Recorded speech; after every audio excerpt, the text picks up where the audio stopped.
Hello, I'm Brett Gilliland, host of the Circuit of Success podcast, and here's what's coming up. Lost is making time and making space for sort of like your loved ones and my girlfriend and my family, and making sure that I'm carving out time every day to spend with her and with them and to speak with them, and on a regular basis, and just to kind of stay grounded with those people that you love and are important, and to not let the daily busyness take that away.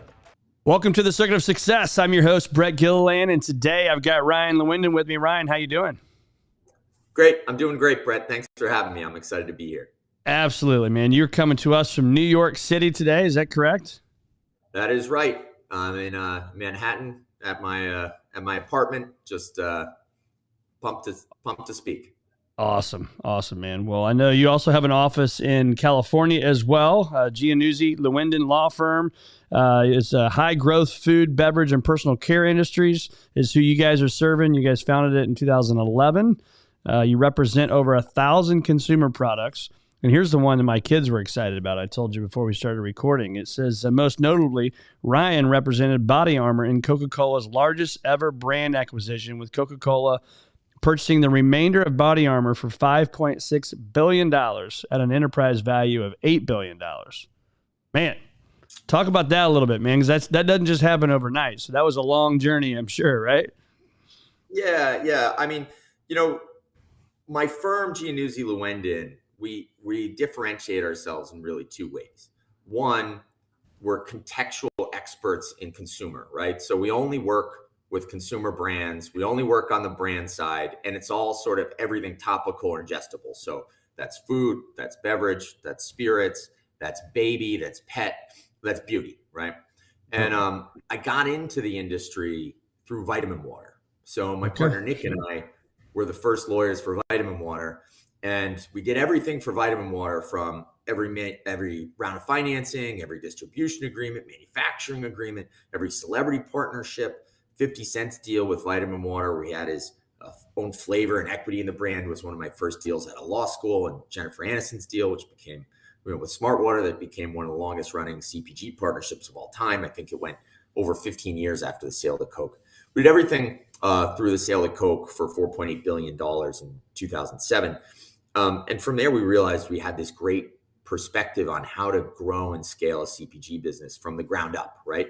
Most lawyers kind of have this top-down perspective on their clients. Like, they know what the legal aspects are, but they don't really know how or why the business is built, or why it grows, or why the people in the industry are important, or how they interlock. And because of our experience in vitamin water, we realized we had this great viewpoint on it. And we realized that these entrepreneurs who are growing these fast businesses, it was very valuable to them. So, Nick and I sort of put a little end cap on the career last year with the BodyArmor deal. That's a company that I had worked with since 2011 when we started the firm. We left a bigger firm we were at and started this firm.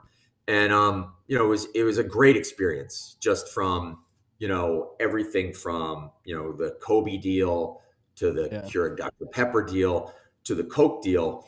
And it was a overnight success that happened over 10 years, right? It was Mike Rapole and the team, and Mike was also one of the co-founders of Vitamin Water, so we knew each other really well.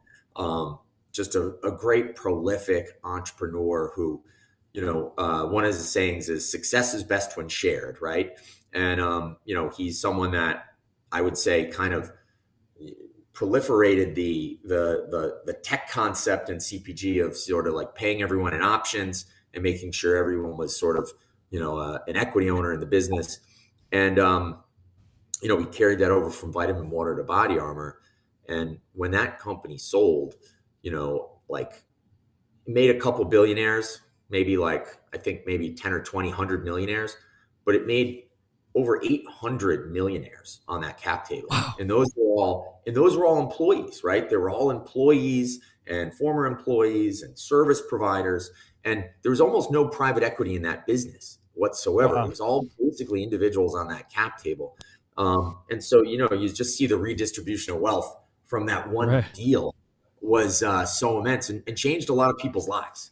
Oh, for But sure. it really starts with, someone who's a phenomenal entrepreneur who's, not willing to, keep it all to themselves, or someone who wants to focus on sort of building a team and making sure that team's incentivized and making sure that team is, highly motivated. Right. And, Yeah. by the way, I was a recipient of that generosity. Option. So, I certainly really appreciate it. And Like, we can't afford your law bills, but we can give you some stock in the company, right? exactly, exactly. And excuse me one sec. Uh, yeah, and it was phenomenal. That's crazy. So Yeah, yeah. let's talk a little bit about, if we can, I want to keep diving into some of that stuff and the learnings and all that, but tell us a little bit about your background. So, like, I always say, you don't just wake up and start doing this and representing 50 Cent and Kobe Bryant, Jennifer Aniston, all these brands, all this stuff, not representing them per se, but working with them. What was your backstory there? What got you started? Yeah. So, I went to college in New Orleans at Tulane University. I was And sorry to interrupt, but I was going to say we have that in common, the Green Wave. oh, I I love didn't go that. to Tulane, but my high school was Matt Toon Green Wave, which I think it's the wind blowing through the corn. It's very scary when you're playing I us. love that. Green Wave. So, All right. that's right. So I went to college down there. I kind of studied molecular and cellular biology. I first wanted to be a surgeon.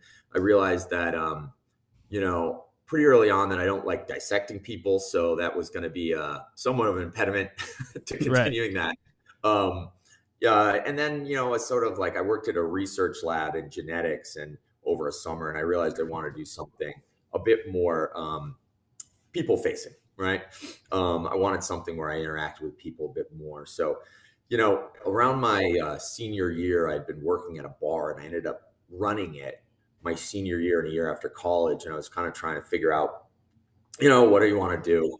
While I was running the bar, I started to see how people's sort of tastes were fragmenting. Like, people were coming in, they were like kind of wanting more artisanal products. They wanted like an Abita Amber instead of a Miller Lite. And they were like asking for sort of like those smaller, more craft manufactured products. And, then there were kind of entrepreneurs were coming in and pitching their sort of craft spirits and stuff to me. And, then I would have people would be asking for it at the bar. And it kind of stuck with me how people's tastes were changing in terms of what they were consuming. And they wanted sort of, things that meant a little bit more to them. They wanted something that wasn't really put out by, a big conglomerate. And I ended up going to law school. I wanted to maybe work in, in the medical field somehow.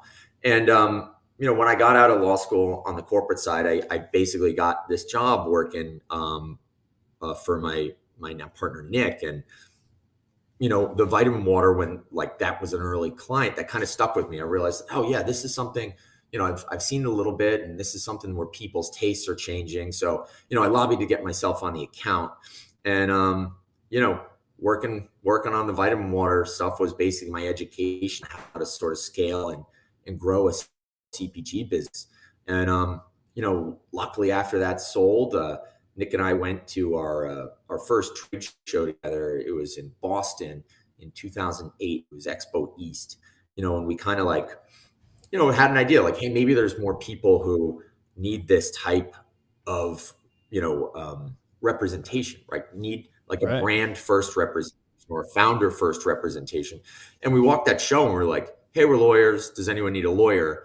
And people were like, well, I'm not getting sued right now. And we'd be like, no, that's not what we do. We help you like structure the company. We help you build Right. your infrastructure. We help you do your rounds of financing. We help make sure your voice remains relevant in the boardroom as you add in all these different layers of, people and partners that have, different sort of experiences and levels of success, and make sure that you remain sort of that driving force in the company. And people are like, oh yeah, wow, I need you. I had like 6 employees and now I have 68 employees. And my lawyer's like my uncle's friend, and they don't know what a billback is, and they don't know what a distributor does. And I just need someone with a contextual basis in my industry, right? And we left that show with like Vita Coco and Happy Baby, organic baby food, and Hint Water, and Pirate's Booty, and Pretzel Crisp, and Siggy's Yogurt, all his new clients. And they're all companies that were like doing a couple $1 million in revenue at the time. And they're all companies that we subsequently help, scale and sell for hundreds of millions of dollars each, or in the case of like Vita Coco, we helped them go public 2 years ago for like $1 billion, right? And that sort of stretch, I'd say, was really our sort of education on how to scale and grow those CPG brands. And from 2008 to 2011, we were working on that, and it was 2011. Nick and I, decided to leave the firm we were at and start this firm. We moved down to like a little space in the meat packing with, one other lawyer. His name's Anthony Usolino. He's one of our partners now. And, we sat in an office, the three of us, for a couple of weeks until, we were tired of answering the phone ourselves. And, then we put it out on Craigslist and found a really amazing office manager who really helped us out for those first years and helped us sort of get the office together. And we just built it from there, kind of like from scratch and by word of mouth and by, executing for our clients. And, we hired lawyers straight out of law school and trained them sort of in the sort of like the way that we worked, and taught them about the industry, and taught them how to sort of also be contextual experts in consumer. And we built it brick by brick from there. Yeah, it's amazing, man. I love that. And it reminds me a lot of our story too, of just leaving a big firm and starting your own deal and believing in yourself and really betting on yourself, right? Because it's scary and you think it's going to go right, and you've built the relationships, but you don't really know, man. It's just betting on yourself. So talk to us about those early days of your firm, and then maybe even like the early days of this, even Pirate's Booty. That stuff's all over my house with the kids, and BodyArmor and all these companies. How are they doing that? Because like right now, I want to go out and hire 10 more people, right? But there's constraints to that stuff. So how do you do that? How do you find that when it's a really all hands on deck when you're building something early on? Yeah, well, I will say, look, I'd say, the toughest year of the business was definitely the first year. Yeah. I don't think I ever worked harder in my life, just because you're managing the work that's coming in, but you're also sort of like, trying to pick out the chairs and what paint color do we want. And like, you're setting all this stuff up and you don't have the other hands to do it, And so you're doing all that, and you're also managing, getting the work done for the clients. And, the clients are a bit more demanding. They know you're a new firm. They know that you need the business. And so they're a bit more demanding of your time. And the toughest part about that was not knowing if it was going to work. Like the first year, you're working as hard as you can. You're trying as hard as you can. And there's no guarantee that it's going to work out. Right. Or that, or that your thesis is going to be correct. And, like I'd say those couple years were especially the first year, in terms of the hours I put in and the emotional sort of energy I put in, it was definitely the sort of toughest part. Obviously when you start to see the sort of fruits of success, it's a lot easier to sort of keep putting in. Right. But it's that first period where you're not seeing the return on investment yet, that, carrying forward is probably the hardest, but it's also probably the most important, right? Like that's what, the ability to sort of get, kind of escape gravity and start to take off. It's the hardest part, going from zero to, $1 million or 3 million or 4 million in sales or revenues is oftentimes kind of across the board the hardest to do. But it takes a certain amount of faith and conviction and just will to sort of push it forward in those earlier times.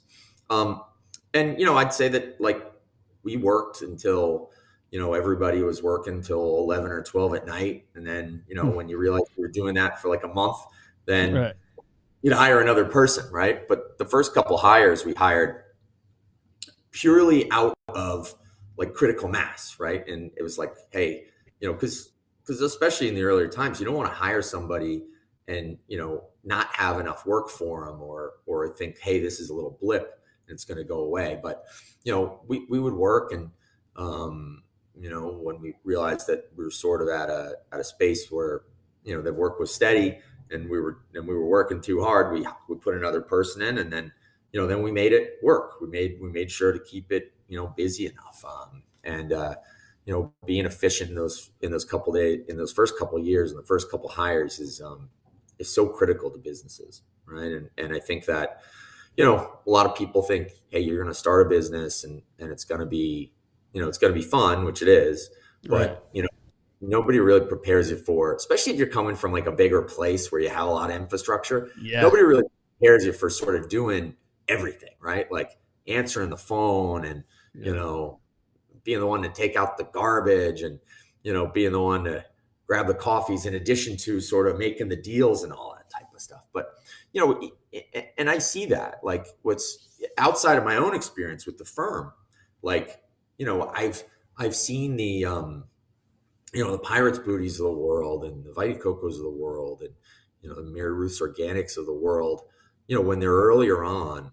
And I've had those relationships with those founders where, hey, look, you're going through the bumps early, and you have the moments of you have those moments where you're like, is this worth it? Is this going to work out? And you know not necessarily seeing the other side, but not necessarily seeing the light at the end of the tunnel yet. And then I've seen them, go past that and grow past that, and create that goodwill and create that, bring in the people, get the people to buy in, bring in the first couple hires, and create that bandwidth in the business. It's really an amazing, beautiful thing to see, a founder and entrepreneur do those. It's Right. quite literally sort of creating the magic. It's creating something, without throwing the money in on top of it and throwing this sort of like, the big infrastructure, the big sales pieces. It's, getting people to buy in, and it's, getting the people to take a chance on you. There's nobody I've seen be successful that didn't have some period where someone took a chance on them, right? Like whether it That's was right. a manufacturer who was like, I like your product and I'm gonna take you on with, low minimum order quantities, or whether it was a retailer that's like, hey, you know what, we're going to stock this, hey, we're Whole Foods regional. I like you. Yeah. We're going to put you in, or whether it was, an entrepreneur who, met up with a celebrity who really liked the concept and said, hey, we're going to launch this together, and leverage their network to really bring it out to a wider audience. There's always some function of luck in success. Right. Right. And obviously the adage that you create your own luck, it is very true, right? And it's the people that are constantly working, to make that hopeful situation where the luck occurs. Those are usually the people you see get there. But there's always some turning point where someone just takes that leap, and it's the entrepreneur who gets them to do that. Yeah. Well, I think it's their passion, right? And so, I mean, I one of the questions I wrote down is, how have you aligned your passions with your work, right? Because again, if you're BodyArmor and you're going to go talk to Kobe Bryant, I mean, Kobe Bryant's not just going to listen to anybody, and you got to have some passion. You better have your dang story lined out, and you better have some great presentation skills, right? So talk about those times with Kobe, and then also talk about for your own time with how have you aligned your passions with your work. Yeah. I mean, look, we partnered up with BodyArmor, in part for a number of reasons, right? One, he had a passion about, a better product, right? And he also had a passion about, this is kind of like towards the later half of his career. He had a passion about becoming, a businessman and succeeding in the business world as much as he had in the sports world, right? And he found a great mentor in Mike Rapole there. And I would say that if it wasn't for Mike and the relationship Mike had with Kobe, Kobe probably would have done something else, right? Or he might not have partnered up. I mean, Kobe wasn't an endorser of BodyArmor. He was an investor. He invested $7 million in the company, for about a 15% stake. But, he made more money on that investment than he did in his entire NBA career. Isn't that the one where I read, sorry to interrupt, but I read when it happened. I mean, this was after he had passed, obviously, that didn't he make like $700 million or something crazy like that off Yeah, the deal? that's right. That's right. Yeah. And, and that's something, look, Mike told him you'll make more money on this than you have at, playing basketball those years. And he eventually did What? when the company sold. Yeah. And look, it was, Kobe recognized Mike's passion and his drive for, Yeah. disrupting the sports industry. He saw Mike's vision, which was an absolute, Mike gave me one of the best presentations ever when he was really ramping up BodyArmor, and he laid out, exactly where the company would go and what he thought it would do the next couple of years. And he laid out, what the line extensions would look like. And he laid out, how he was going to take shelf space from Powerade first, and then he was going to take it from Gatorade, and why it would be easy to take Powerade's shelf space now. And, it's not that everything happened exactly how he laid it out, but it was pretty darn close. And, I will say that I say it to entrepreneurs all the time now, especially in this climate, right? With this type of economy, you need to have a great North Star, and you need to have a great vision. And the earlier that you can sort of put that together, the better. Because, Mike had a preeminent vision for BodyArmor, and that's what allowed him to bring Kobe in. Because Kobe saw the same presentation, and Kobe told me a very similar thing. He's like, it didn't happen exactly how Mike said it, but it happened pretty darn close. He had an absolute vision for the product. And, the times where you could go, like in the mid 2010s, where you could slap a business plan together and just go out and raise money on that doesn't exist anymore, right? People need, or especially earlier stage, like the hardest time to raise money is this 0 to 5 million in revenues period where people are now. Yeah.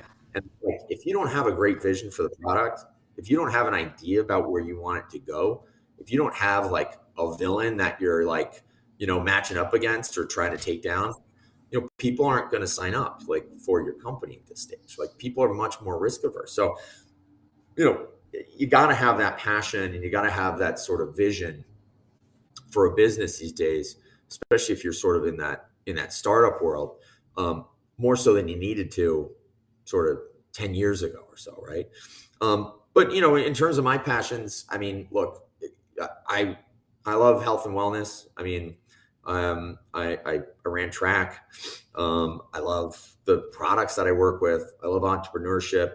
And, if I didn't love those things, and I didn't love the tactile nature of what I do, and the fact that that you can help someone start a product that you believe in, that's better for, people, and to put that into the world, and then to see it on shelves, right? If I didn't have, I wouldn't have been able to put the hours in that I need to put in to grow my business the way I need to grow it, and I would say to anyone who's looking at doing anything similar today that, you have to align your passions with your projects.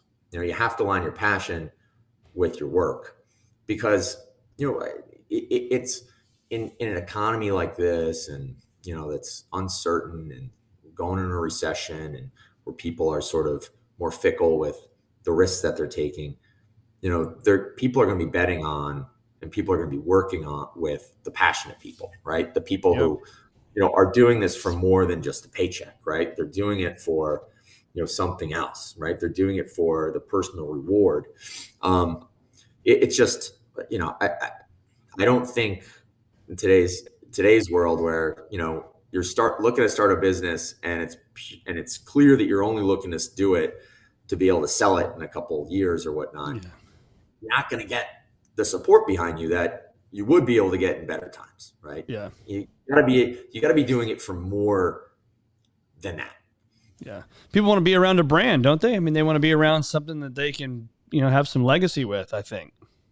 Yeah. Yeah. And look, I think, more than that, I think people are looking at brands and platforms as like, they're looking to get more out of that. They're looking for them to stand for something. They're looking for them to educate them on something, to be a little bit more than just a product, right? Like, Yeah. you look at brands, like you look at a Goop, or you look at like an Honest Company, or you look at a Mary Ruth's Organics, even like a Vital Proteins, and they stand for more than just the product, right? They're like a longevity, or their health and wellness, and you look at like how they're getting the consumers, and it's because they're putting out content and they're educating people on how to be healthier or how to eat Yeah. healthier, or they're educating people on, hey, look, the stuff that a lot of people are consuming, there are negative things about that.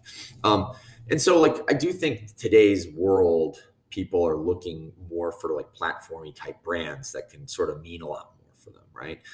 Just the way that we're now consuming information, I think they're looking, like, people don't want mass marketed info, and they look at some of these like really passionate, more artisanal, unique brands as good educators, in addition to product offerings. Right.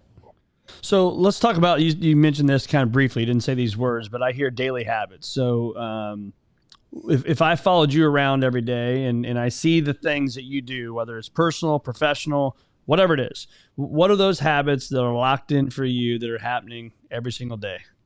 Yeah, that's a great question. My morning routine, I get up, I stretch, I have a protein rich breakfast, and then, I either work out in the morning or work out at night, but like, there's a workout 3 to 4 times a week. Yeah.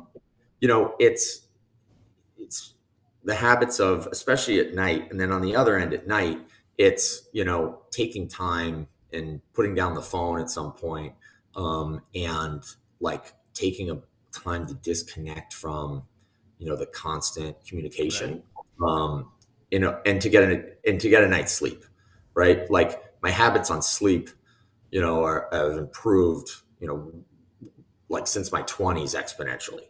Right. Yeah. Getting a good night's sleep and getting a night of sleep that, like, getting 6 to 8 hours basically of good sleep is like preeminent in terms of functioning. And then look, in terms of like work, it's organization. It's simply organization. I've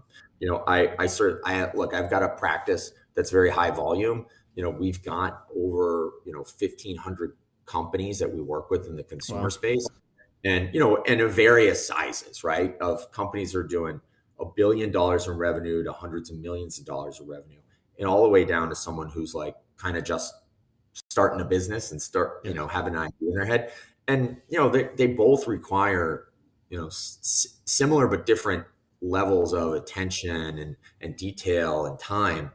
And organizing my calendar and organizing my space and like sticking to that and organizing my time, and being intentional with my time, right? Like, there are endless opportunities to spend your time, and allowing people, well-intentioned or not, to like encroach into that, or to take over your time, or to take more of your time than you can give it at the moment, prohibits being efficient, right? And my whole business is predicated on being very efficient. So being very organized and intentional with that time is something that in work I do sort of day in and day out. And then the last is making time and making space for sort of like your loved ones and my girlfriend and my family, and making sure that I'm carving out time every day to spend with her and with them, and to speak with them, and on a regular basis, and just to kind of stay grounded with those people that you love and are important, and to not let sort of like the daily busyness take that away. Yeah, which is hard to do, especially like you said with these phones, man. You got to put them down at night, every single night. And I'm a big believer, shameless plug here, but I've got a journal. I've just put it on Amazon. This has been 22 years in the making, and it's everything I do in one spot. And it's like been a game changer for me as I've been testing over the last year and a half, and now to finally have it go live. But what is it for you that you use that is like, if I see you around again, I could probably grab it. Like for me, it's these black journals I have everywhere that I'm writing stuff down. What is it for you that I would, if I steal it from you, man, you're not going to be happy? It's my, right it's there. it. So yeah, look, I mean, everything is organized in my Outlook calendar and then in my notes Yeah. app um, Yeah. on that phone. You know, I've got two phones. You know, that's like my work phone. That's my work calendar. Yeah. And you know, everything's in the calendar. Everything, my whole day's in there. You know, and my whole life is in there. And you know, anything I got to follow up on is in my notes app. So it's all digital, but it's similar. It seems like a similar sort of vein Yeah. as with the journal. And you know, if I don't have that phone on me, I can't I can't I can't commit to Start to planning anything start to freak because I out. don't know. Yeah, well, I'm just like, hey, I gotta. I don't have my work phone on me, so I don't know what dates I'm free. It's just Yeah. all in there. So But let it's me ask you but that. Do you do that? Do you leave the work phone at home if you're going to go out maybe socially on the weekends or something like that, and then only take your personal phone? It depends. It depends. But it's a good way of disconnecting when I want or need to do that. Yeah. Um, you know, it depends on look, it depends on the time, it depends on whether I feel I need to disconnect. It depends on the deals I'm working on. You know, is Yeah. something right at the moment? Are we close to the cusp of it? Can I afford to not, you know, be reachable for a couple hours? But you know, the good thing about having the two phones is you can leave that one and you Yeah. can disconnect from that. And you can go, you know, take a walk with Jessica and like, you know, just have that space in your life. Yeah. So, you know, it's a little bit more laborious carrying around two phones, but, you know, Price you pay, right? it does provide for that. Yeah. So this sticker here means future greater than your past. It's our firm's mission. It's my personal mission as well, is achieving a future greater than your past. Again, I always say this doesn't mean you had a terrible past, but when you hear that, what comes to mind for you, for your firm, for your clients? A future greater than your past. Future greater than your past. Yeah. I love that. Um, yeah. I mean, look, that's what I work for every day. You know, it's continual improvement. And it's, you know, I would say that I live by something similar. You know, I think that to me, that means consistency, right? To me, the way to build a future that's greater than your past is to be consistent, right? And whether that's, you know, being consistent with your workouts, even when you're Yeah. tight on time, whether it means being consistent about showing up, right? Like, you know, I'd say so much about my business in terms of the business development is just showing up. Like, show up Yeah. to the trade show, you know, show up to Expo West every year, you know, no matter what's going on, show up, spend the time, invest it with the community, right? Yeah. You know, show up to, you know, the gathering in New York on Wednesday night, you know, even though, you know, you'd rather have a night in, right? Right. Or you feel like having a night in, just show up, and be consistent about that, right? Like, and you know, it's I would say consistency for me is how you keep building, right? And how you build something great. And I would say that in terms of like my clients, that seems to be the same thing, right? Like building a consumer products brand is about being consistent, putting yourself out there, maintaining, getting through the sort of the hard times, right? Just continuing to show up, continuing to put your product there, having a great vision for where you're going, but putting in that day-to-day work and building that sort of business brick by brick. Yeah, that's great. How do you keep it going, man? There's plenty of people out there, and you know the business I'm in. I've seen people that have enough money they could be done tomorrow, right? They can turn the keys in and be done, but they choose not to. So Yeah. I'm always fascinated by this. It's part purpose and passion, right? But for you, what is it? Why do you keep it going? And what's the story behind that? Yeah, I mean, it's for a lot of reasons. One, you know, I love what I do. I love the industry. I love being part of it. Yeah, I would say like my life, for better or for worse, is like so inextricably linked to this community of consumer products. Like, you know, a lot of my best friends are in the community. They're my yeah, clients. There are companies. There are service providers. You know,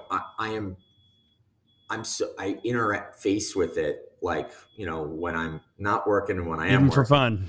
even for fun, right? Yeah. And like that, I'm good with that because I love it, and I love the people in the community I love, and it's just a warm, embracing place. So one, you know, finding a place where your passions intersect with your projects and your work is it. But look, my value systems are, it's not just my personal situation, but it's also the commitment I've made to the people I've hired and the firm. And it's about creating something that's, lasting for them. And it's creating an opportunity for them to move up in the firm and become partners and become equity partners and have an opportunity to participate, even in a greater sense with that wealth, and, creating a legacy that, maintains itself in consumer goods, and the help that we've been able to put there. Yeah. So, and it's fun, man. It's fun. Like, the work I do, like working with these entrepreneurs and, helping them strategize and sort of, beat the odds and change the industry and change the game. I mean, it's always evolving, right? Like the next disruptive product is coming at trying to change the industry in another way. So, it's not repetitive. It's always changing. It's always challenging. It's just fun. Yeah.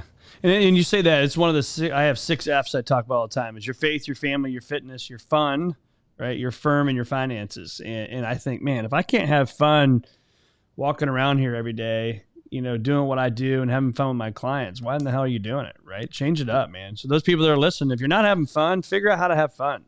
And you can do that and work all at the same time. Yeah. And look, I'd say like part of that, is like aligned with being who you are, right? Being your authentic self. Like if you can be the person you are when you're off work, the same as you're on work, and That's like right. you sort of express yourself, and you're not sort of like, you're not putting on a front, and you're not putting on a mask, and you're not changing your personality or proclivities for what you're doing in the business world. It's much more effortless, right? And I'd say in today's world where like everyone's a bit more educated on each other and everyone's a content consumer, like people want to know who the person they're working with is, right? They Yep. want to know more than what they've done. They want to know who they are. They want to know what they're into. They want to know what their value system is, right? That's right. And more often than not, they want someone who's living what they're working with, right? They want someone who's actually a consumer of the products that they represent, or Yeah. actually has a belief system that aligns with the products they're working with, or things they're Right. working with.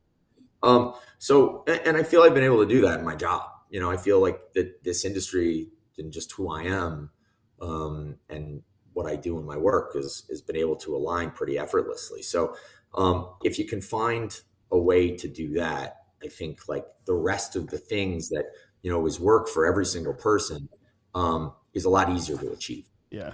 I mean, and again, this isn't, and you've said it without saying it, but the clarity and the vision and the passion, I think, are the 3 things. I mean, you're working with these brands that are literally changing the world in their industry, but clarity of their vision and their passion is what works. And that's what we got to do every day, every single day.